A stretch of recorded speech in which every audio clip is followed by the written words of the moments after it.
কয় না, পক্ষও কয় না, কিন্তু প্রদ্যুৎ উনিমেষে আমি বাসাই, তো আমি তো এটি জানি সব ঘটনা।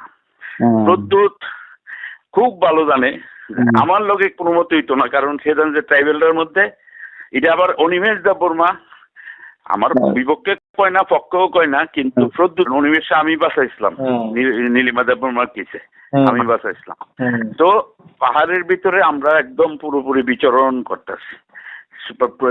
বিপ্লব হয়েছে সারের মতো, লাল কাপড় যেদিকে দেখবো এদিকে ডুসা মারবো। লাল কাপড়টা যদি আপনার ওয়ালে ঝুলাই দিতে পারেন, ওয়ালের মধ্যে গিয়ে ডুসা মারবো।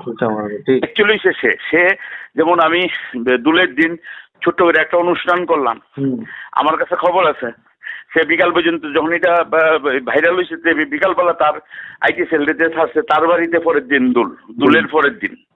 আচ্ছা ঠিক আছে, সবাই গেছে, অনেকে রিক্সা হলো, রিক্সা থামাই গেছে তার বাড়ি, সে কিন্তু গানের লোক নাচের লোক সবই আনছে, এটা ভিড়ে আড়াই গেছে গা, জঘন্য বিশৃঙ্খলা সাংবাদিক।